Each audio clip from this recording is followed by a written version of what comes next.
I'm so honored. You guys always want to come on my show, my little show. You have all these massive shows and all these other venues that you are available to get on, and you still come to my little old show, and I really appreciate it. Limberlost, everybody welcome them. Glad we're here. Glad you enjoyed the show. So you guys got a brand new song, and that's why you're on here. We've got the whole band. Tell me about the song. Yeah, so this is a song I wrote, and this one is very, very near and dear to my heart, and it's been a long, long wait, about a year now that we've been holding on to this, so we are so excited to get this debut going, you know? And let me tell you, because I get to hear it, of course, already. It's already in my dirty little hands. Every new song you put out, it sends new kinds of shivers up my spine. How do you do that? That's awesome, man. Hey, you know, we just don't quit doing what we love, you know. When you're in the business, you have to have certain goals in mind, but you also have to be true to who you are and true to your sound and true to your character and stuff like that. So we're just doing what we love and doing what we know how to do best. So. And this is coming out with a music video. Yeah, tell us about the story behind the song, the music video, and everything you guys did to put this all together. Sure, yeah. The song came out of actually my relationship with my husband, and we've been together for almost 18 years now, and we kind of had this situation where I was like, have we really been reading each other wrong about certain things for this long, and then we're just now figuring it out? And so I wrote the song with that idea of that it's worth fighting for, something that is a strong relationship is worth fighting for, and it's worth not giving up. And sometimes you have to give more than your 50%. Sometimes you have to give 100% to make things work. And so really it's a song written from the perspective of my husband, who really, he went through a lot with me while I was going through, dealing with depression, and he was really there for me. So that's kind of what birthed the song, and it's been interesting to see it grow over the last year. I mean, because we all know that things are wild right now, right, in the world. And to see this song open up and grow beyond just kind of like where I wrote it from, but to see it become something that applies so strongly to where we are right now has been incredible. And to have something that we've put ourselves into, it's just the timing is incredible how it all came together right now, that we were working on it last year and some things came up and we weren't able to release it when we'd wanted to, but now is a better time. Now is when there's a message that needs to be heard, and it's just so amazing that we're ready for that right now.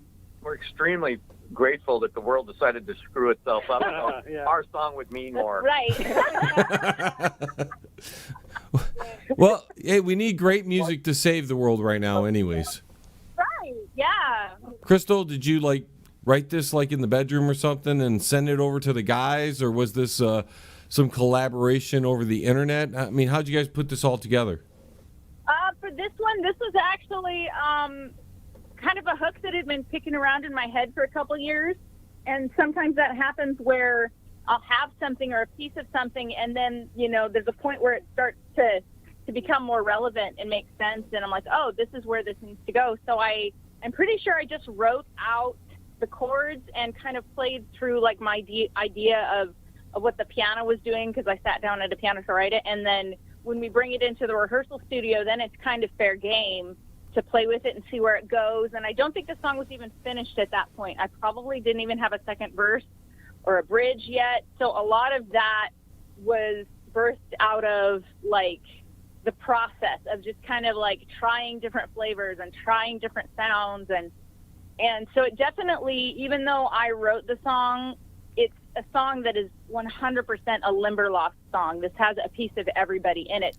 I mean, Tony and Brittany came along and joined the band after the song was written, and we'd been performing it for a while, but in the process of them joining the band and becoming part of what we do, they have their own pieces that were added into it. So it very much is a lot about all of us together. There was some amazing parts with you and Brittany, I think towards the middle end part, that was really just sending the shiver. I mean, I had new kinds of shivers. I was like, where did that come from?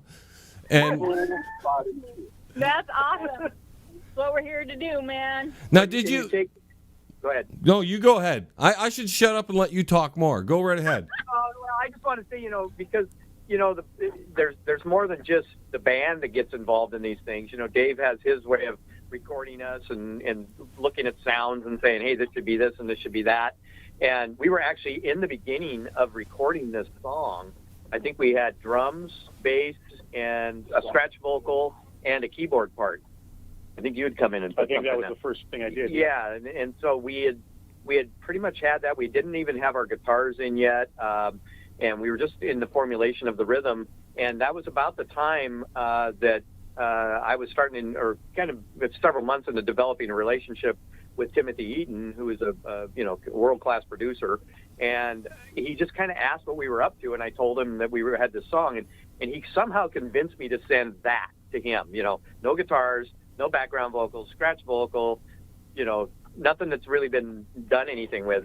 And something about it. It took him about 4 days, but he got back to me on it, and it was like he was just like totally stoked about this song. And it was like, I got like a 3 or 4 paragraph email from him about how great he thought it could be and what he thought he could do to it and all this kind of stuff. So that evolved the song even more, because all of a sudden this guy that the band hadn't even met yet, it was just kind of somebody I'd been dinking around with on Facebook and developing this friendship with, all of a sudden shows up in our garage from LA and sits down and goes through what he thought he could do with this song, and it really kind of tweaked our melons a little bit, I think, initially, because we were all kind of like but that's what you hear is what you end up with. He totally gave a different life to the song. It was a kind of a different tack that we were taking with it initially, but it ended up being what this song needed, and that's what somebody with that kind of experience in the industry can do.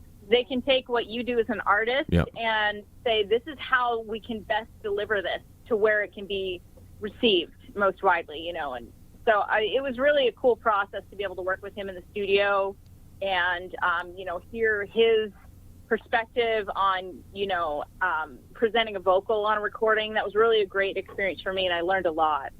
And he actually dove in with everybody. I mean, there isn't a person in the band that he hadn't put some real intentional thought into certain places where he thought every person could accentuate themselves in this, from the guitar solo stuff to, there's little nuances in Ben's line, and there's these little spots where it was just like but not I literally changed nothing.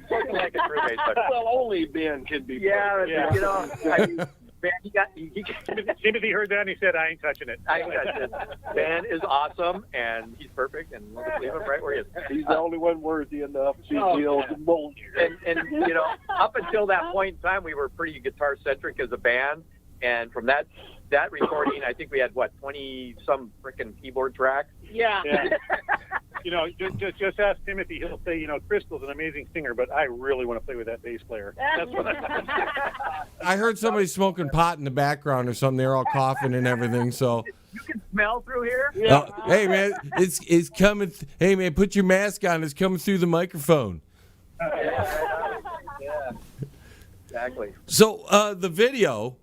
I'll take a little lead in this one while Crystal goes off with my son.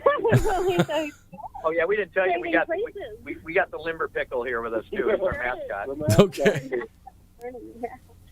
Well, the video really that was kind of an idea of Mike, where he said, if we're going to drop this song, let's do it right. Let's do a video. Let's really make this a big thing, because we all heard and saw how connected this piece is to the current situation, just to the current times. So we said, okay, let's really put some thought into this. And I said, well, funny you say that, because like a year ago, back when we first did this song, and I was so into it, I love this song so much, I had thrown together this idea, just a couple of images, couple of ideas, and I showed it to the band, and we really liked a lot of the imagery with it, particularly some of the stuff that we were able to actually, I don't want to give it away because I want y'all to see it tomorrow morning, but what we ended up putting together, we green screened, we hired some young actresses, we ended up on a beautiful stage in a large venue with fog machines, and then from there, Mike took it and talked to Timothy, and it kind of bounced back and forth, and it ended up being this product really of not one person, but of everybody that was involved, and that's everybody in the band. That's Mike, that was myself, that was Timothy Eaton, that was Dave Jimenez, and that's Dave Smith. So everybody that was involved really came together to create the final product. And I think that anyone who watches it will be very moved, very touched, very inspired, and that's our message with it. So we're really excited to bring that across. It must have been killing you sitting on this tune. It was killing me. I'm pretty sure I sent a couple of texts to Mike, like, Mike, okay, ... but why? We have so many songs in the can right now that we want to get out that we're always dying a little inside. We've got a lot of stuff that we want to get out as quick as possible, but we're trying to be smart. This one was a particularly deep sore, though. It was wonderful. It was hard because the song is. It is such a big deal to us because, again, it was our first time ever working with a fairly well-known producer, and then also just the concept that it put together with it and how epic it turned out in our minds anyway. And then we turned around and made it into the title track of our album. I always have you guys do it because you do it much better than I do. Give us a big intro to the new song, Good Fight. We're Limberlost. Everybody say hi. Hey! You're listening to our brand new single, The Good Fight, on the Banger Music Hour. 3, 2, 1. We love you.